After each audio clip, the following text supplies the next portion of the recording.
All right, let's go. Number 10. The Herculaneum Vault. In 1752, workers excavating beneath the Italian town of Herculaneum broke through a wall and stumbled into something that had been entombed since 79 AD. Inside a grand subterranean library, they found nearly 1,800 carbonised papyrus scrolls, blackened and compressed by the volcanic surge of Mount Vesuvius. The villa that contained them, now called the Villa of the Papyri, represents the only intact library to survive from the ancient world. Deeper chambers of the site have been deliberately closed since the 1970s. The scrolls belonged to a collection preserved by Herculaneum's sudden, catastrophic burial.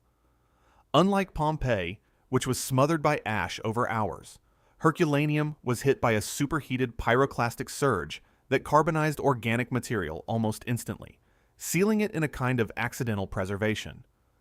Father Antonio Piaggio, a Vatican librarian, invented a mechanical unrolling device in 1756 to open the scrolls without destroying them.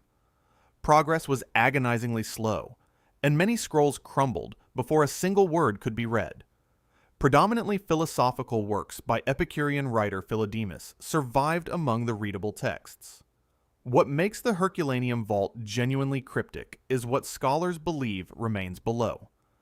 Multiple researchers, including classicists at Oxford and the University of Naples, have proposed that a second, deeper library level exists beneath the excavated floor, potentially housing works by Aristotle, Euripides, or Livy, texts considered lost to history for 2 millennia. In October 2023, the Vesuvius Challenge awarded prizes to researchers Luc Ferrator and Youssef Nader, who used artificial intelligence to decode the first complete words from an unopened scroll, confirming legible text survives in scrolls never physically unrolled. Italian authorities have maintained that structural instability and conservation concerns justify halting deeper excavation. The water table beneath Herculaneum, combined with the pressure of the modern town built directly above the ancient site, creates genuine engineering challenges. But independent archaeologists have noted that ground-penetrating surveys, which carry no physical risk to the site, have also been restricted. The gap between what technology could now reveal and what has been permitted to be revealed grows wider with each passing year. Somewhere beneath a residential street in Campania, concealed under layers of volcanic rock and bureaucratic caution, there may be scrolls containing words that no human being has read for 2,000 years. Whether those words are philosophical curiosities, or something that fundamentally reshapes our understanding of the ancient world, we cannot say. We have not been allowed to look. Number 9. The Hypogeum Vault. In 1902, workers laying water pipes beneath a house on Paola Street in Malta accidentally broke through the ceiling of a prehistoric temple that had been sealed, completely unknown, for an estimated 5,000 years. The Hypogeum of Hal Saflieni is the only known prehistoric underground temple in the world, carved across 3 descending levels from solid limestone. Inside, excavators found the skeletal remains of approximately 7,000 individuals. Certain chambers within the Hypogeum remain closed to all researchers to this day. The temple is extraordinary by any measure. Its construction is estimated to date between 3600 and 2500 BC, predating both Stonehenge and the Egyptian pyramids. The builders carved the rock using only antler tools and obsidian blades, creating trilithon doorways, corbelled ceilings, and decorated chambers that mirror the above-ground Maltese temples of the same era. UNESCO designated the site a World Heritage Location in 1980, acknowledging its exceptional universal significance. Public access has been capped at 80 visitors per day since 1990, and specific lower-level chambers have been sealed from entry entirely. What makes the Hypogeum sacrosanct to researchers and unsettling to everyone else is what acoustic studies have uncovered inside it. The Oracle Chamber, a small carved alcove on the middle level, resonates at a frequency of approximately 110 Hz, precisely matching the lower range of the adult male voice. Dr. Robert John of Princeton University and Dr. Paolo De Bertolis of the University of Trieste separately documented this resonance and concluded it was not accidental. The chamber was engineered to produce it. What ritual purpose that acoustic effect served in a subterranean complex used for 5 centuries remains unknown. Early 20th century excavation accounts, including reports filed before the site was formally documented, described human skulls recovered from the Hypogeum with unusual cranial proportions that did not match any known population of the period. These reports subsequently disappeared from mainstream archaeological literature, and Heritage Malta's official position does not address them. Whether the skulls existed as described, were misidentified, or were quietly reclassified is a question the official record does not answer. The acoustic engineering and the skeletal anomalies together create a picture of a civilization whose ritual practices remain genuinely beyond our comprehension. 5,000 years ago, someone carved a chamber underground that amplifies the human voice at a specific frequency, filled it with the dead, and then sealed it. We rediscovered it by accident, documented pieces of what it contained, and then closed it again. What the builders intended to happen inside that resonating stone room is a question that no one, despite a century of study, has been able to answer. Number 8. The Saqqara Vault.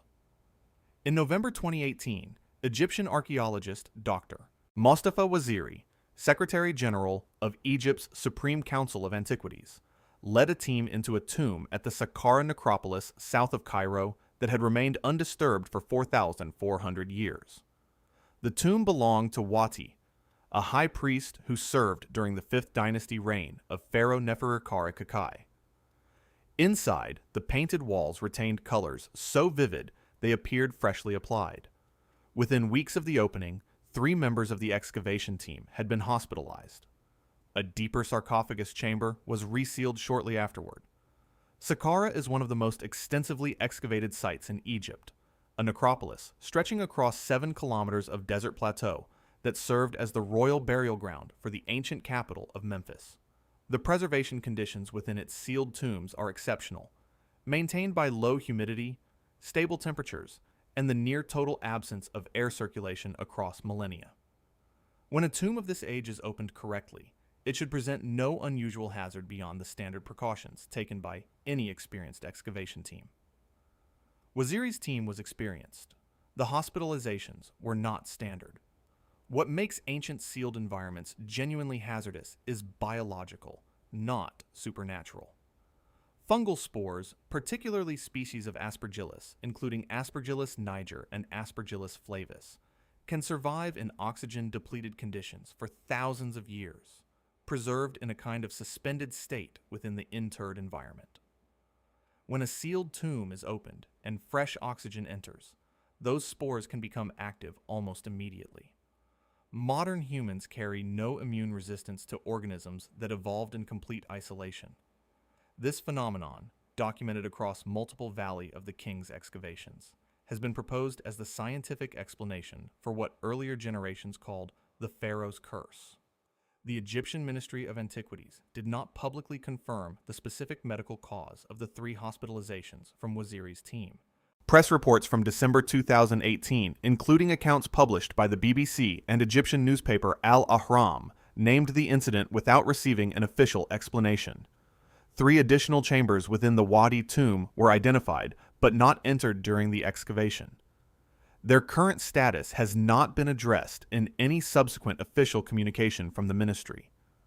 The most dangerous thing inside an ancient sealed vault may not be a curse, a trap, or a structural collapse. It may be something microscopic, something that evolved over 40 centuries of isolation, waiting for the first breath of new air to carry it somewhere it has never been before. The Saqqara tomb is sealed again now. The organisms inside it, if they are there, are waiting still. Number 7. The Maya Vault. On June 15, 1952, Mexican archaeologist Alberto Ruz Luillier removed a carved stone plug from the floor of the Temple of the Inscriptions at Palenque, Chiapas, and descended a rubble-filled staircase that had been sealed for 1,300 years. At the bottom, inside a burial chamber carved from bedrock, lay a sarcophagus beneath a limestone lid measuring 3.8 meters by 2.2 meters and weighing approximately 5 tons. The lid's surface was covered in elaborately carved imagery. It was not what lay beneath the lid that eventually caused authorities to restrict access. It was what the lid appeared to say.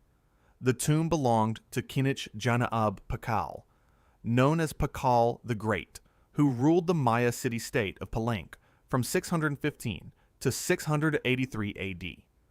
The Temple of the Inscriptions takes its name from the 617 hieroglyphs carved across its interior walls, one of the longest known Maya inscriptions.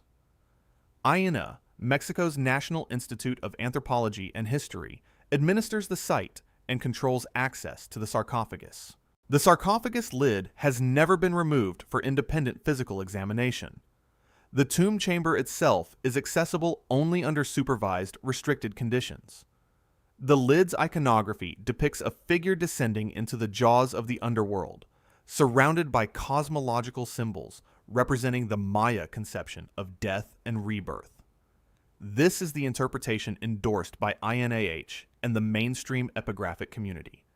However, physical anthropological analysis of Pakal's skeletal remains created a documented problem. The inscriptions record that Pakal died at approximately 80 years of age.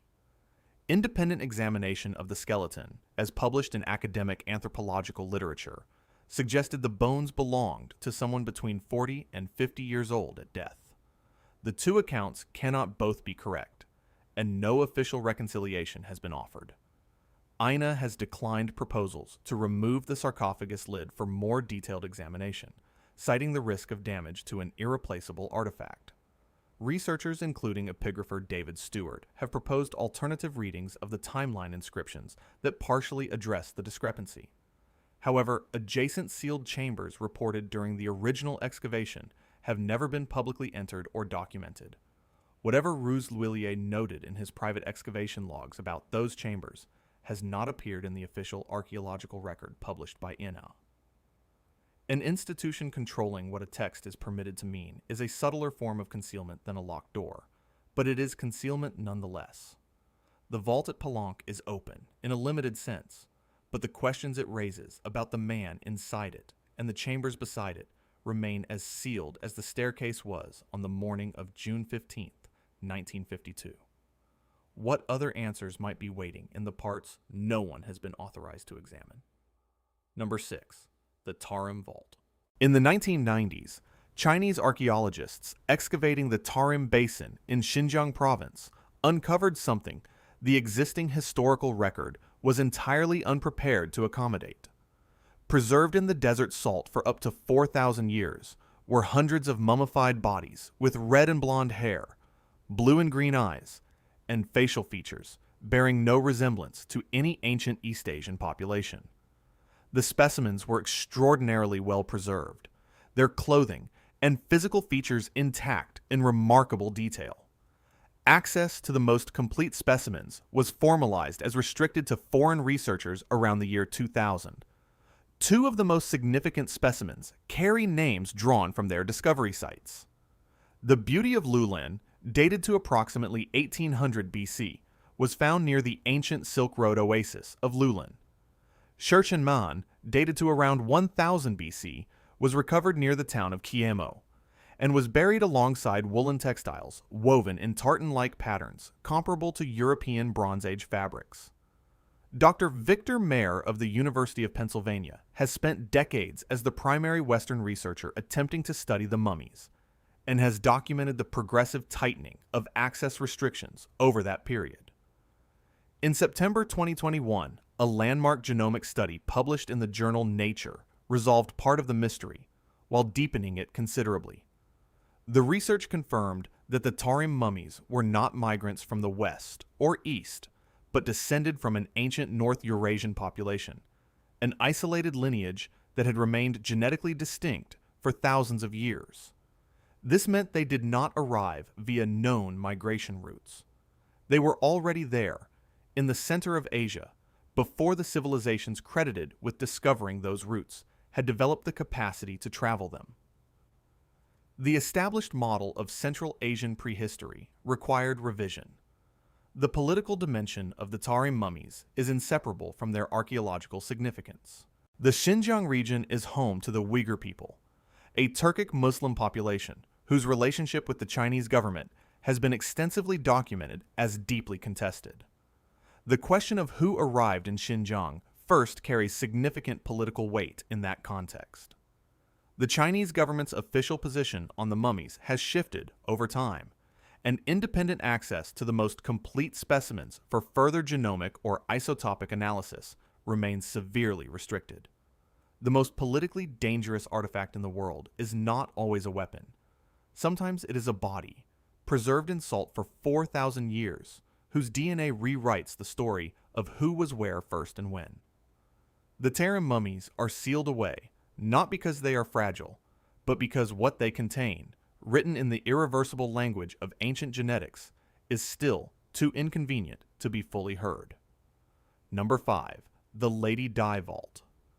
In December 1971, workers digging an air raid shelter in Changsha, Hunan province, struck a sealed wooden chamber 20 meters below the surface.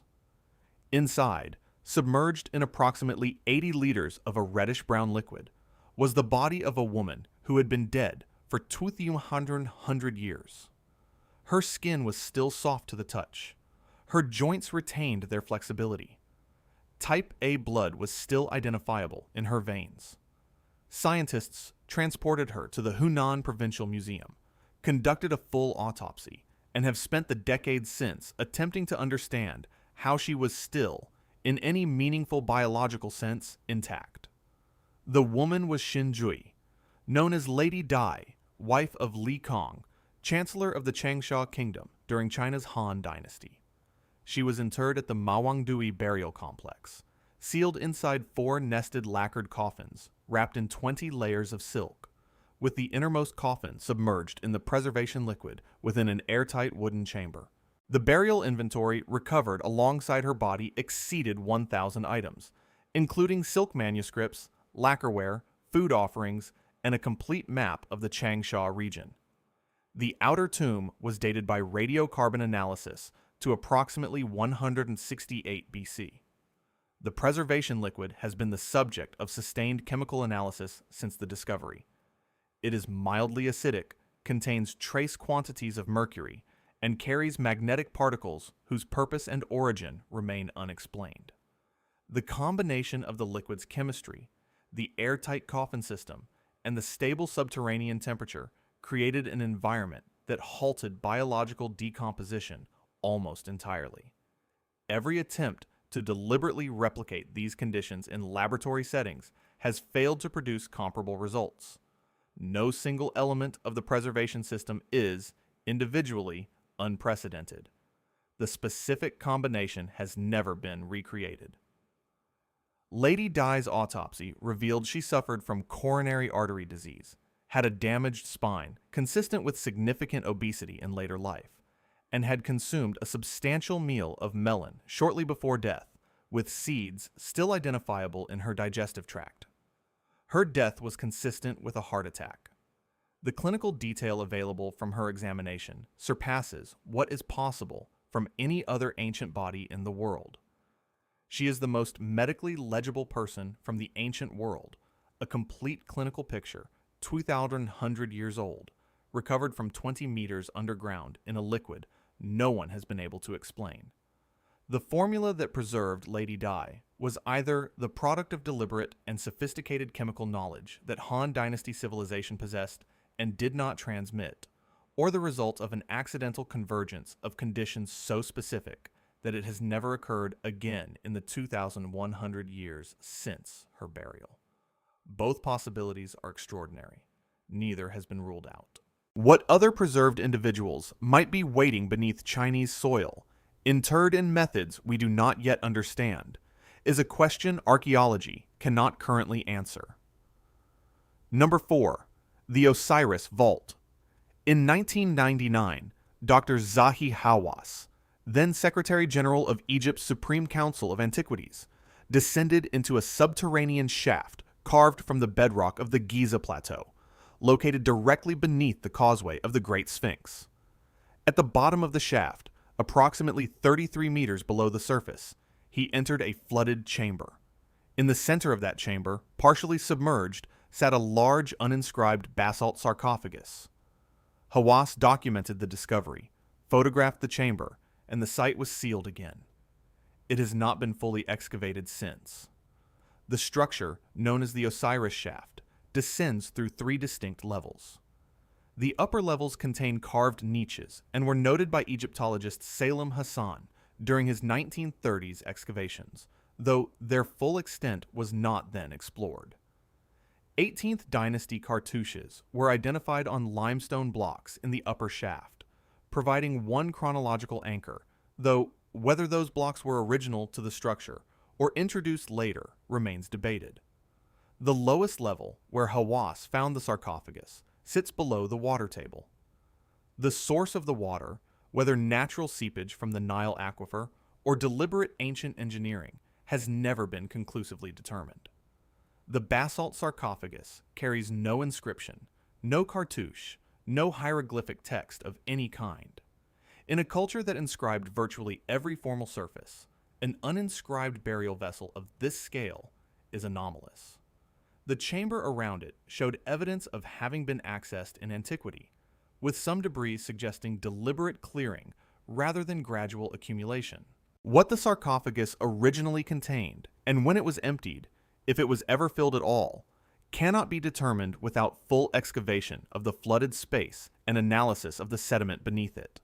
Seismic surveys conducted across the Giza Plateau by independent researchers, including work published by geophysicist Dr. Thomas Dobecki, have indicated the possible presence of additional cavities and passages in the rock beneath and adjacent to the Sphinx enclosure.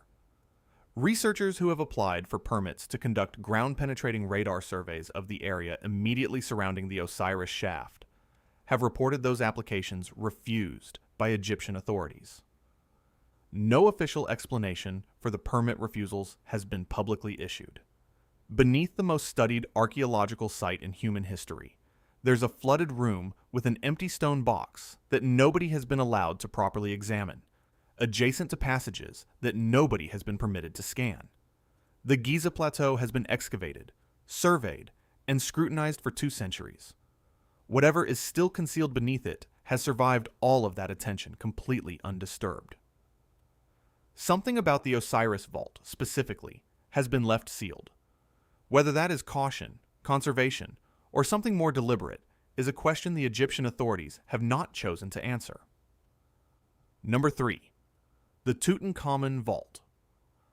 On November 4, 1922, a young water boy working for Howard Carter's excavation team exposed a stone step cut into the bedrock of the Valley of the Kings near Luxor, Egypt. 16 steps below lay a sealed doorway bearing an intact royal necropolis seal, unbroken for 3,245 years. Carter cabled Lord Carnarvon in England and waited. On November 26, 1922, they entered together. What followed became the most celebrated archaeological discovery of the 20th century. What is less known is that one chamber in Tutankhamun's tomb has been the subject of 3 separate radar surveys, producing 3 contradictory conclusions, and has been officially declared closed to further investigation. Tomb KV62 contained 5,398 catalogued objects, including the intact burial of an 18th dynasty pharaoh who died around the age of 19. Tutankhamun's tomb is notably small for a royal burial, a fact archaeologists have long attributed to his early and apparently unexpected death.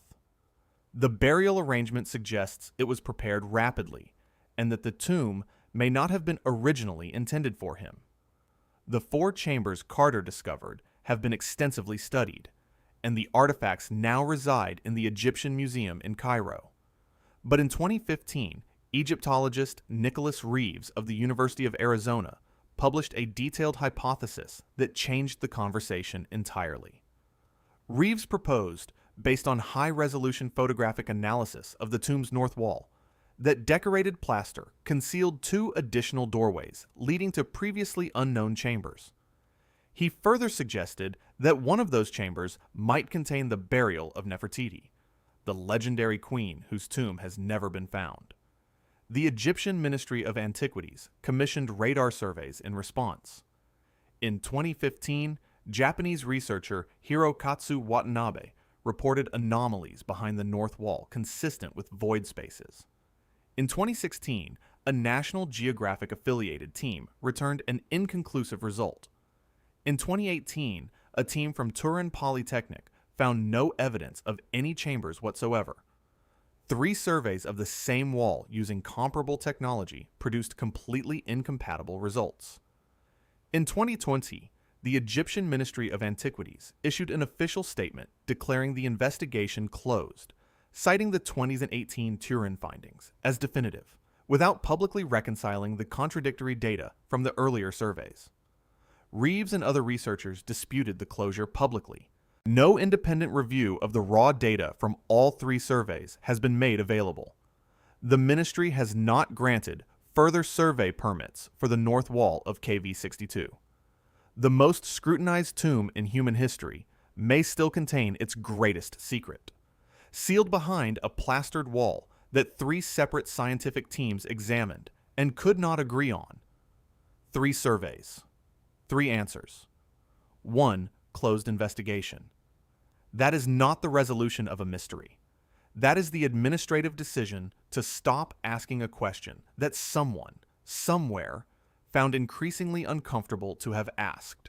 Number 2, the Indus Valley Vault. In 1922, Indian archaeologist R.D. Banerjee of the Archaeological Survey of India uncovered the first traces of a city that contradicted the established timeline of human civilization. Mohenjo-Daro, located in what is now Larkana District, Sindh, Pakistan, was a metropolis housing an estimated 40,000 people, built to engineering standards that would not reappear elsewhere in the world for another 2,000 years. Its streets ran on a precise grid. Its buildings used standardized fired bricks of uniform dimension.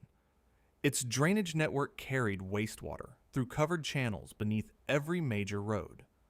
The sealed lower strata of the site have been closed to excavation since 1980, the same year UNESCO designated it a World Heritage Site. The city belongs to the Indus Valley civilization, which flourished between approximately 2600 and 1900 BC, contemporaneous with ancient Egypt and Mesopotamia, but operating in apparent isolation from both. The Great Bath at Mohenjo-Daro, a watertight brick structure measuring 12 meters by 7 meters, predates comparable bathing facilities in the ancient world by centuries.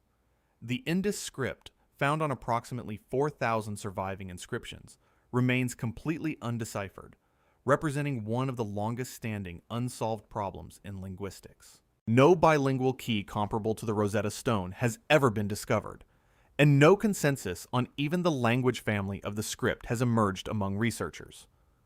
In 1938, archaeologist Ernest Mackay published his excavation report, Further Excavations at Mohenjo-Daro, documenting the discovery of 37 human skeletons found collapsed in the city's streets and buildings. The bodies showed no signs of battle wounds, no evidence of funerary preparation, and no indication that survivors had returned to bury them. They were simply abandoned where they fell, mid-life, in a city that had functioned with extraordinary sophistication for 7 centuries. The cause of Mohenjo-Daro's sudden and total abandonment, sometime around 1900 BC, has never been established.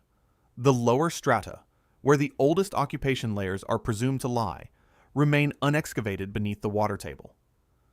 UNESCO and Pakistan's Department of Archaeology cite rising groundwater and salt crystallization damage as the reasons for restricting excavation of the lower levels. These are genuine and documented conservation concerns. However, independent researchers who have applied for permits to conduct non-invasive ground-penetrating survey work in the deeper areas have reported consistent refusals. The undeciphered script means that even if artifacts bearing text were recovered from the lower strata, their meaning would remain inaccessible without a decipherment breakthrough that has evaded every attempt for a century. 37 bodies left unburied in the streets of one of the ancient world's greatest cities. An undeciphered script with 4,000 examples and 0 translations, and sealed lower levels that may contain the origin story of a civilization that engineered drainage systems before most of the world had developed writing. Every question Mohenjo-Daro raises points downward, into the strata that have been closed for 45 years. The answers, if they exist, are there. We have simply decided not to look for them. And the one vault that remains sealed by something stranger than bureaucracy, something stranger than conservation, something that stopped a Supreme Court in its tracks, is still to come. Number 1. The Padmanabhaswamy Vault. In 2011, a commission appointed by the Supreme Court of India began inventorying the underground vaults beneath the Padmanabhaswamy Temple in Thiruvananthapuram, Kerala. In 5 of the 6 vaults, they found what no living person had seen for generations. Vault A contained gold coins, jeweled crowns, and ceremonial objects in such quantity that the inventory took months. Vaults C through F held diamond-studded sheaths, 18-foot gold chains, a 17-kilogram solid gold idol, and Napoleonic-era currency, whose presence in a sealed Indian temple had no documented explanation. The combined valuation of the 5 open vaults exceeded $22 billion, making it the largest treasure hoard ever recorded in human history. Vault B remained sealed. The Padmanabhaswamy Temple has stood in some form since at least the 8th century AD, with references in Tamil Sangam literature dating to the 1st century. It is dedicated to Vishnu, administered for centuries by the royal family of the former princely state of Travancore, and regarded as one of the most sacred Vaishnava temples in existence. Its underground vault system was constructed in stages across multiple centuries, with each chamber sealed and consecrated according to specific ritual protocols. The temple's sanctity has been maintained by the Travancore royal family as a religious obligation of the highest order. That obligation and what it protects became the center of a legal confrontation, unlike anything in the history of archaeological law. The door of Vault B is iron, embossed with the image of 2 cobras. It has no visible lock, no visible hinge, and no visible mechanism of any kind. Engineers who examined it as part of the Supreme Court Commission's work were unable to determine how it had been sealed or how it could be opened without causing structural damage to the door itself. Members of the commission reported hearing the sound of water from behind the sealed surface, a sound with no identified source. A 16th century inscription associated with the vault, cited by the Travancore royal family in their legal filings, warns that the vault should not be opened by those without the authority to perform the consecrated rituals required for its unsealing. The Kerala High Court initially ordered Vault B opened as part of the 2011 inventory. The Travancore royal family challenged the order through the Supreme Court of India, citing the curse inscription and the absence of any qualified ritual authority to conduct the required ceremonies. In 2020, the Supreme Court ruled in favor of the royal family, restoring their custodianship of the temple and effectively suspending the order to open Vault B.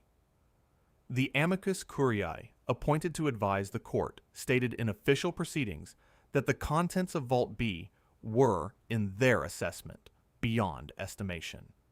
The Supreme Court of India, the highest judicial authority in a nation of 1.4 billion people, agreed that the vault should remain closed, and closed it remains. Every other vault on this list was sealed by archaeologists protecting artifacts, by governments protecting political narratives, by conservation bodies protecting crumbling stone. Vault B was sealed by a Supreme Court that looked at what 5 other chambers contained, heard testimony about what might lie behind an iron door with no opening mechanism, and decided that the question of what is inside is less important than the certainty that it stays there. The only vault in the world where a modern judicial system reviewed the evidence, weighed the consequences, and chose the seal over the answer. Whatever is behind that cobra-marked door, the highest court in India has decided that we are not the ones who should find out. If you want to see more videos like this, click the video on screen now and make sure to subscribe.